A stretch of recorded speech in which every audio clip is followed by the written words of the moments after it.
vida. Uma vez eu tinha mais ou menos uns 7 anos de idade e eu conversando com meu pai, nessa época tinha aquela novela, não sei se era novela o nome, que era Pai Herói, né? Eu sempre olhei pro meu pai como um pai herói, né? E um dia eu perguntei para ele falando para ele que ele era forte e tal. Ele disse para mim assim uma vez, forte é o tempo. E eu não entendia naquela época, hoje eu entendo, né?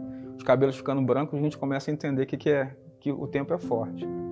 E a vida a gente começa a descobrir, na verdade, vivendo. Olhando para a Bíblia, né, Jesus fala que eu sou o caminho, a verdade e a vida. Antes eu não entendia muito bem quando vinha falando sobre isso, mas ele estava falando a respeito da entrada do templo. Eu sou o caminho, era o local para chegar ao templo. A verdade era a parte interna do templo. A vida era o local onde tinha a presença do Espírito Santo de Deus dentro do tabernáculo. Então, olhando pelo prisma da Bíblia, a vida é ter o Espírito Santo de Deus, é viver com Ele.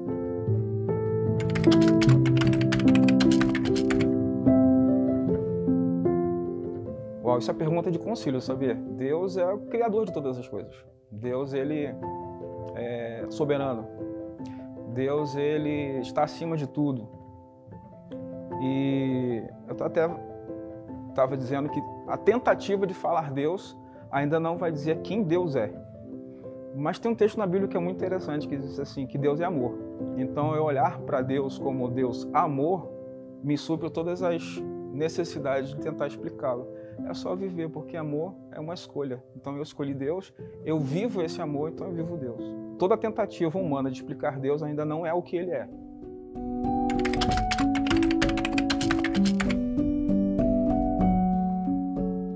Para onde ele foi? Ele continuou no mesmo lugar. Nunca saiu do controle de nada.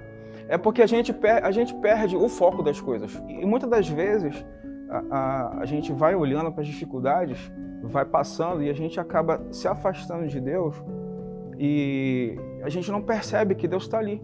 Deus está nos mínimos detalhes. E a compreensão disso. Eu tive Covid, a minha esposa, a nossa filha, e a gente passou por isso. A gente conseguiu vencer isso. Outras pessoas, infelizmente, não. O problema é que a gente está querendo que Deus sempre faça aquilo que eu quero. A gente quer que Deus resolva todos os nossos problemas. Mas o salmista, ele olha para o monte. Diz assim, eleva meus olhos para os montes. De onde me vem o socorro? Ele não responde isso de uma hora para outra. A resposta que ele dá para mim tem um tempo.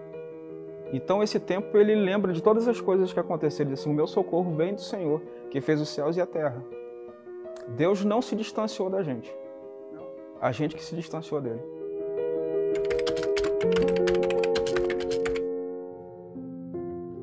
Se a gente for fazer o uso da palavra, cristão é aquele que segue a Cristo. Cristão é aquele que tem como Cristo como o centro, onde eu olho para Ele e quero ser com Ele. Por isso que Paulo fala que a gente precisa chegar à estatura do varão perfeito. O varão perfeito que ele está falando é Jesus. Então ele é meu alvo. Não é? Então eu olho para Ele e falo assim, eu quero ser como Jesus, eu quero pensar como Ele. Então essa é a ideia do cristão, do cristianismo, através do que a Bíblia diz. Eu ser discípulo de Jesus, seguir os caminhos dele, fazer como ele fazia. Algo que não é fácil. Não é fácil, mas é possível.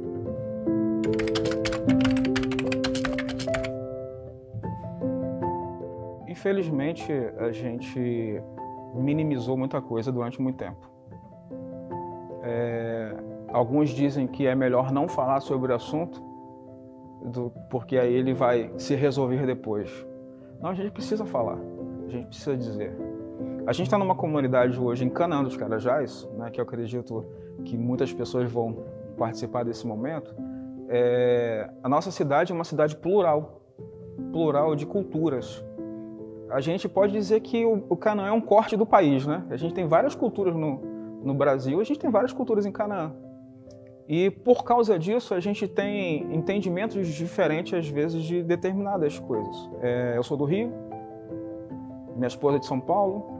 A minha esposa estava falando que ela tem uma árvore genealógica da Europa. Eu tenho uma árvore genealógica já daqui do Brasil, África. Meu bisavô ele nasceu na lei do ventre livre, eu tenho uma descendência de escravo e de índios, então há uma mistura na minha família também dessa questão da etnia. Mas a gente precisa pensar o racismo, a gente precisa entender, acho que seria essa palavra, entender o racismo. Porque a gente, quando começar a entender, a gente vai saber com o que está lutando. Vamos dizer assim, é minimizar a criação de Deus. Somos criação de Deus, independente de cor de pele.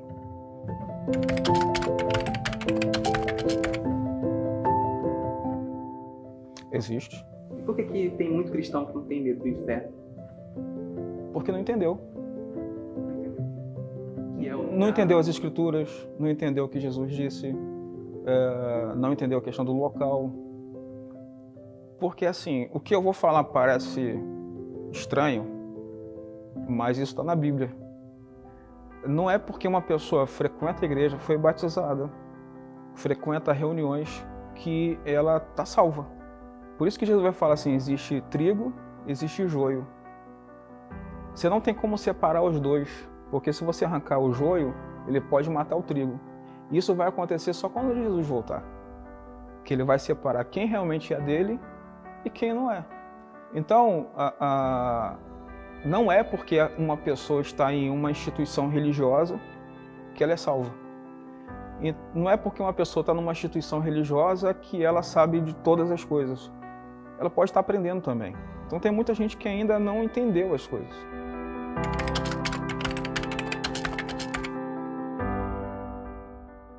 Hoje, mais ou menos uns 6 anos atrás, eu fui tentar financiar o carro. E o rapaz falou assim para mim, qual a sua profissão? Assim, eu falei, sou pastor. Aí ele abaixou a cabeça. Você tem outra profissão? Eu sabia o que estava acontecendo. Mas eu disse, não, eu sou pastor.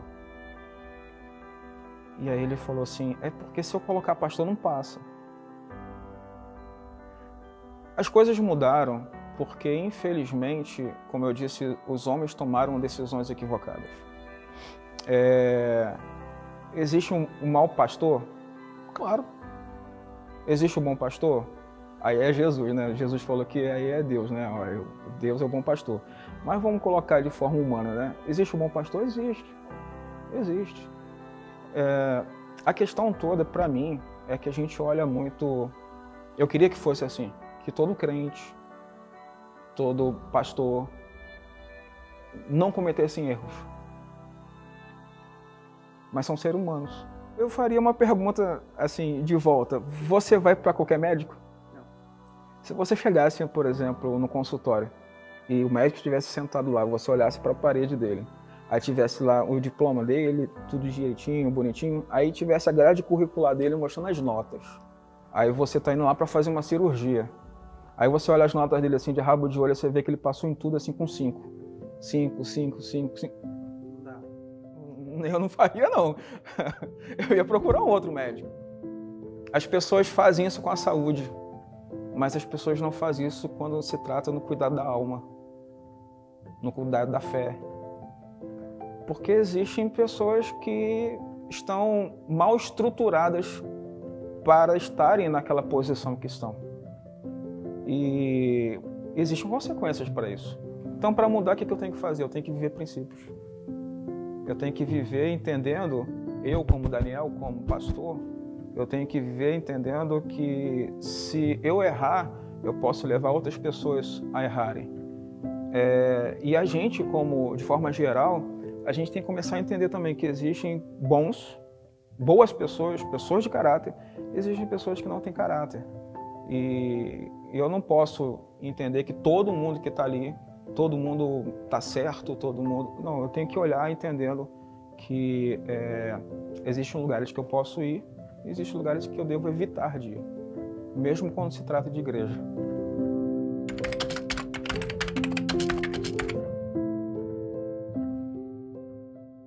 Pastores são pessoas, cidadão. Como todo cidadão, ele tem o direito de expor o seu pensamento de forma política, ele tem o direito de votar em A, B, ele tem todo o direito. O problema é que as pessoas não olham para Daniel como Daniel. As pessoas não olham para mim como Daniel, o cidadão. As pessoas olham para mim como o pastor da Igreja Batista Nova Esperança. Se eu fizer uma besteira na rua, as pessoas não vão dizer assim, olha o que Daniel fez, olha o que ele fez. Não, eles vão dizer assim, olha o que o pastor da Igreja Batista Nova Esperança fez. Muita gente não sabe nem o meu nome, mas sabe que eu sou o pastor. Então as pessoas não conseguem separar isso. Eu respeito os pastores que tomaram a decisão de expor, de lutar, de se candidatarem. Como cidadão, eles têm todo o direito disso. Eu tenho uma dificuldade muito grande com a maneira política que nós vivemos. Porque se eu pensar diferente de você, eu tenho que brigar com você. Se eu pensar diferente de você, eu não posso mais andar com você. Se eu disser diferente daquilo que você pensa, eu sou contra você, isso se estende para as redes sociais e eu começo a falar mal daquele que pensa diferente de mim. E isso eu não concordo de maneira nenhuma. Eu sempre vou lutar para que você possa expor a sua verdade. Mesmo que a sua verdade não seja a mesma que a minha, mas eu tenho que lutar para que você tenha esse direito. E na questão dos pastores, eles têm esse direito. Agora, qual é a minha postura como Daniel e como pastor Daniel? Eu tomei uma decisão há alguns anos de não me envolver com política. Eu tomei uma decisão de alguns anos de nem dizer para as pessoas em quem eu voto. Justamente. Você vota em alguém, né? Não, eu voto. Escolher um lado. Eu escolhi. Vamos dizer assim que de 8 anos para trás eu digo já quem votei, mas de 8 anos para cá eu tomei a decisão de não dizer mais em quem eu voto. Isso para proteger não somente a mim, mas para proteger a igreja a qual eu lidero. E assim, na nossa igreja tinham candidatos. Na nossa igreja tinham pessoas que estavam lutando por outros candidatos. E por causa dessa postura, a gente não houve um racha, uma ruptura, brigas internas. Graças a Deus, não. Aqui na nossa igreja, a gente não fala de púlpito em quem as pessoas devem votar. Porque assim, eu entendo a minha posição como líder. Tremo diante disso. Eu sei que no dia que eu disser em quem eu voto, eu posso causar esse mal-estar. Né? Mas essa é uma decisão pessoal. Isso não é uma coisa que eu digo assim, todos os outros pastores têm que ser assim. É uma decisão pessoal, que eles têm que entender a estrutura dele, ele tem que entender a igreja na qual ele faz parte, ele tem que entender na caminhada que ele faz parte. Eu queria que nós tivéssemos de forma mais humanizada o processo político, que a gente tivesse mais pessoas em que nós confiássemos estar no poder do que a gente confia nos dias de hoje.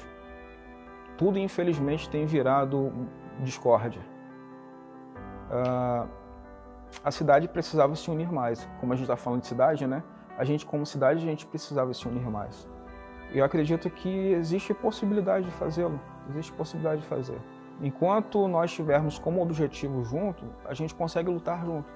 Mas enquanto só porque X, Y foi para o poder, eu tenho que falar mal, eu tenho que dizer que ele não presta, eu tenho que dizer que ele é, entre aspas, ladrão. Então, assim, enquanto estivermos vivendo essa maneira de política, a gente não vai ter um crescimento devido como a gente deveria ter.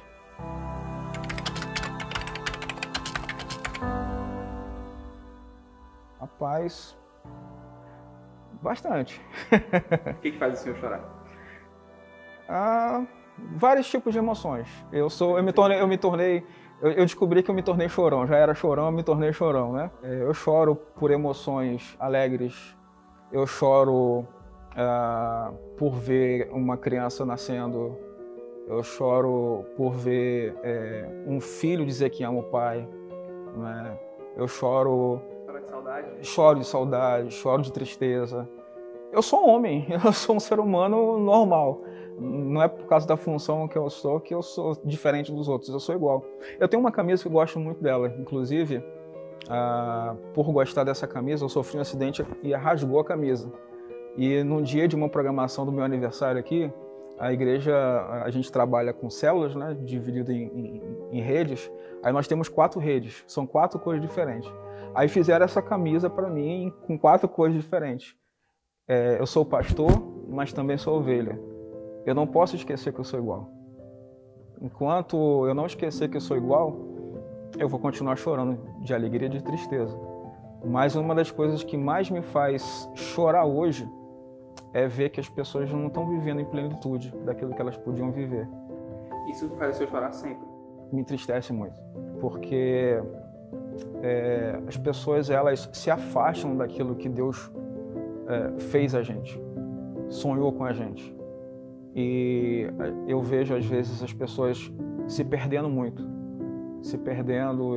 Eu passo a noite às vezes, quando termina alguma programação, alguma visita, 11 horas da noite, 10, meia-noite, passando pela rua, eu já parei o carro para poder chorar e ver as pessoas perdidas. Pessoas daqui da sua igreja, você fala?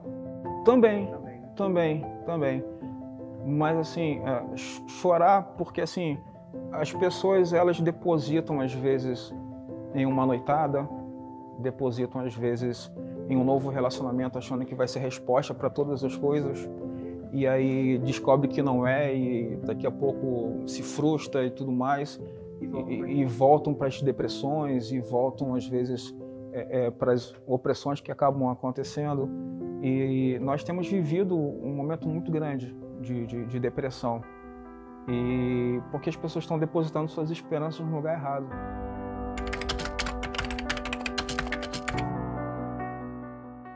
Eu posso dizer para você que até para mim mesmo às vezes eu minto.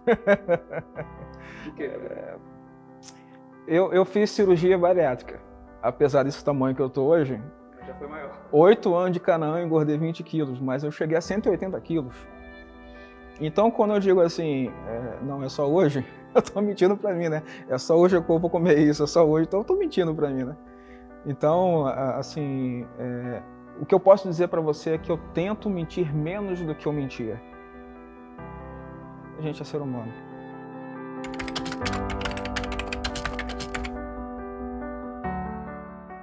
Se isso fosse ruim, Jesus não permitia que pessoas com dinheiro andassem com ele.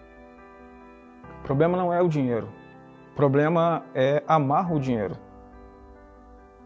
Então, a raiz de todos os males é o amor ao dinheiro. Não tem nenhum problema você ter dinheiro. Se você tiver uma casa com piscina e que me convidar para tomar banho, eu vou ficar feliz demais, né? Mas a questão não é o dinheiro em si. A questão é eu amar o dinheiro e colocar o dinheiro como centro da vida. Então, nós estamos numa cidade em que as pessoas vêm para trabalho. Tem muita gente que deixa a família, né, por causa de emprego e acaba vindo para cá. Tem muita gente que vem para cá em busca de melhorar a sua vida, como família e tudo mais. Isso é lindo. Só que as pessoas não podem colocar isso como centro da sua vida. Eu não posso colocar o dinheiro como centro da minha vida.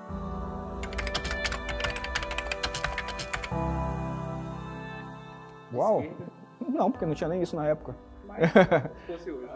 O socialismo usa elementos que Jesus usou. As pessoas confundem um pouco. Porque Jesus era socialista, porque Jesus era de esquerda. Primeiro que não existia nada disso na época. Mas o pensamento de esquerda e o pensamento socialista tiraram elementos de Jesus, tiraram elementos da caminhada de Jesus para colocar na caminhada deles. E aí eles tentam trazer a figura do Jesus para dentro do socialismo, para dentro da esquerda. Só que não cabe. Jesus é muito maior que a esquerda, muito maior que o socialismo.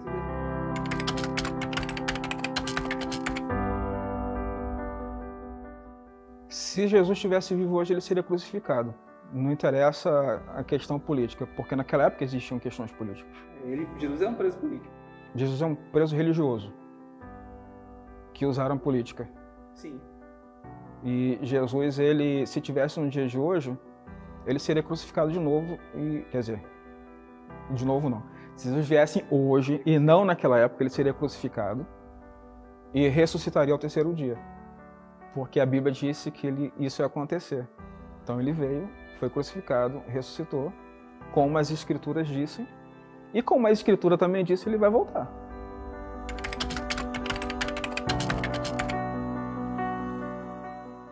Se você perguntar isso para o médico, ele vai dizer que é medicina. Se você perguntar isso para um político, ele vai dizer que é política. Se você perguntar isso para qualquer pessoa que trabalha na área dele, ele vai dizer que provavelmente é a área dele. Eu não tenho como dizer de outra maneira. Eu sempre acredito, sempre acreditei e vou continuar lutando, crendo que quem vai mudar a história é Jesus. Então, quem vai mudar a história do país, na minha concepção, não é político, não é economia, não é medicina. Para mim, quem vai mudar a história é Jesus. Porque quando nós seguimos a Jesus, nós mudamos toda a nossa cosmovisão. Paulo vai dizer, por exemplo, em Romanos, que se a gente mudar a nossa maneira de pensar, o mundo muda. Quanto mais conhecimento você tem, mais visão de mundo você tem diferente. Então, os valores do reino de Cristo, para mim, eles são muito maiores do que os valores que nós vivemos no dia de hoje. Se a gente conseguir viver isso, a gente muda qualquer realidade. Se a gente conseguir viver isso em Canaã, a gente muda Canaã. Se a gente conseguir viver isso no estado do Pará, a gente muda o estado do Pará. Se a gente conseguir viver o Evangelho de Jesus, a gente muda qualquer estrutura. Eu penso assim.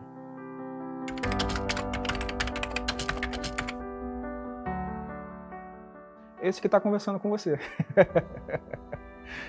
Eu sou esse.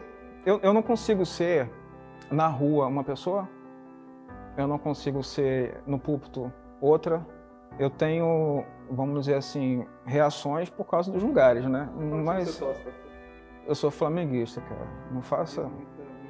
Esse ano 2020 foi ruim, a gente começou 2021 ruim, né? Diz muito, né? Quer dizer, é muito importante dizer qual time você torce. É verdade. Mas assim, eu sou torcedor entendendo que assim, tem muita coisa errada para consertar. Você é a mesma pessoa em qualquer lugar, né? Sou. Agora assim, a melhor pessoa para responder quem é Daniel é quem anda com ele. A melhor pessoa para te responder talvez seria você fazer uma entrevista dessa com minha esposa, com minha filha, para dizer quem é Daniel. Seu discípulo? Sim. Eu fui a parte da família, né? Então, minha esposa, minha filha, as pessoas aqui da igreja, as pessoas com quem eu convivo, são as melhores pessoas para dizer quem é Daniel. Porque eu vou dizer baseado em quem eu vejo no espelho sempre. Eles vão dizer baseado nas reações que eles veem sempre.